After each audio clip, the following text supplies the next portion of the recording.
அன்பு, காதல் இந்த 2க்கும் என்ன வித்தியாசம்? அன்பு அப்படிங்கிறது எல்லார் மேலேயும் வரும். அதாவது குழந்தைங்க மேலே, நம்மளை பெற்றவங்க மேலே, ஃப்ரெண்ட்ஸ் மேலே, தெரிஞ்சவங்க மேலே, இல்லை ரோட்டில் பார்க்குற சின்ன சின்ன குழந்தைங்க மேலே கூட நமக்கு அன்பு பொங்கி வரும். ஆனால் காதல் அப்படிங்கிறது எல்லார் மேலேயும் வராது. ஏதோ ஒரு குறிப்பிட்ட நபர் அவங்க மேலே மட்டும்தான் வரும். அப்படி உண்மையான காதல் அப்படிங்கிறது என்ன அப்படின்னு எல்லாத்துக்கும் தெரியணும்னா அது சந்தேகம்தான். உண்மையான காதல் அப்படிங்கிறது ஒரு ஆழிப்பேரலை மாதிரி, அதாவது சுனாமி மாதிரி. அது ஆப்போசிட்ல இருக்கிறவங்கள தன்னோட அன்பால முழுசா மூழ்கடிச்சு. ஆனா நிறைய பேத்துக்கு காதல்னாலே பயம். காதல் முக்கியமா இருக்க வேண்டிய கணவன் மனைவி இல்ல காதலர்கள், இவங்களுக்குள்ள உண்மையான காதல் இருக்கா அப்படிங்கிறது சந்தேகம்தான் இந்த காலத்துல. அப்படியே இருந்தாலும் யாரோ ஒருத்தருக்கு மட்டும்தான் காதல் இருக்கு, இன்னொருத்தவங்க டாமினேட் மட்டும்தான் பண்றாங்க. ஒரு இடத்துல காதல் இருக்கும்போது அந்த இடத்துல டாமினேஷன்ங்கிற வேலையே இருக்காது.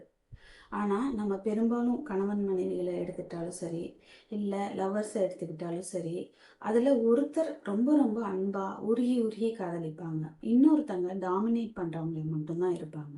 சரி, ஒருத்தவங்க அன்பாக இருந்தால் பத்தாதா, இன்னொருத்தவங்க டாமினேட் பண்ணால் என்ன பிரச்சனை? எப்படியோ நியூட்ரல் ஆகிட்டு போயிட்டு இருக்கும்ல லைஃபு அப்படின்னு நினைக்கிறீங்களா? அதுதான் இல்லை. எப்போ அந்த டாமினேஷனுங்கிறது மறையுதோ அப்போ தான் காதல் முழுமையடையும். எப்படி முழுமையடையும்னு பார்க்கலாம். அதாவது இப்போ காதலில் தாம்பத்தியம், அதாவது செக்ஸ் அப்படிங்கிறது ரொம்ப முக்கியமான விஷயம் இல்லையா? அப்படி தாம்பத்தியம் நடக்கும்போது எல்லாருமே ஆத்மார்த்தமாக அந்த இடத்துல ஒன்றா சேர்றாங்களா அப்படிங்கிறது சந்தேகம்தான். அதுவும் கணவன் மனைவினா, அதுவும் கல்யாணம் ஆகி பல வருஷங்கள் ஆச்சுன்னா கேட்கவே வேண்டாம். ஏதோ கடமைக்கு தான் அந்த தாம்பத்திய வாழ்க்கை அவங்களுக்குள்ள நடக்கும். ஆனால் தாம்பத்தியம் மூலமாகவே சமாதி நிலை வரைக்கும் போக முடியும். அது எப்படின்னு பார்க்கலாம். முதல்ல, அதாவது உள்ளுக்குள்ள கொஞ்சம் கூட அன்பே இல்லாமல் வெறுமனே உடல் தேவைக்காக மட்டும் அங்கே தாம்பத்தியம் நடந்தது அப்படின்னா, அந்த ஆண் பெண் 2 பேர்த்தோட மூலாதார சக்கரம் மட்டும்தான் ஒன்றிணையும். அதே 2 பேத்துக்குள்ளேயும் இங்கே முக்கியமாக கவனிக்க வேண்டியது 2 பேரும். அந்த 2 பேத்துக்குள்ளும் முழுமையான அன்பும் காதலும் இருந்து அவங்க தாம்பத்தியம் நடந்ததுன்னா அவங்களுடைய அநாகதா, அதாவது ஹார்ட் சக்கரா ரெண்டும் ஒன்றா சேரும். இதில் முக்கியமாக கவனிக்க வேண்டியது 2 பேரும். 2 பேரும் அந்த மாதிரி ஆத்மார்த்தமாக ஓப்பனாக இருக்கணும்.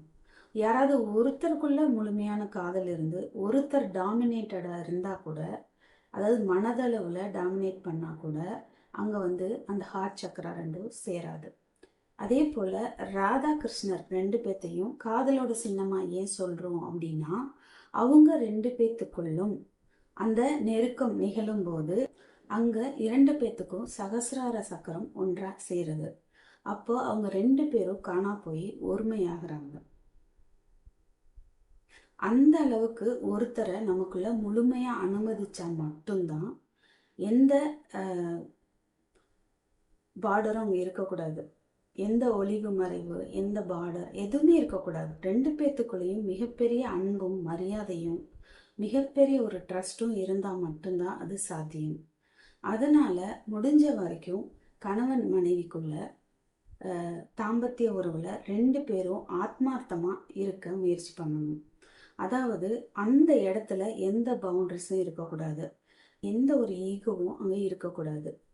அந்த மாதிரி அவங்க வாழும் பொழுது அது ஒருவருக்கு ஒருவர் சார்ஜ் ஏற்றிக்கிற மாதிரியான ஒரு விஷயமா, ஆழமான ஆத்மார்த்தமான ஒரு விஷயமா இருக்கும்.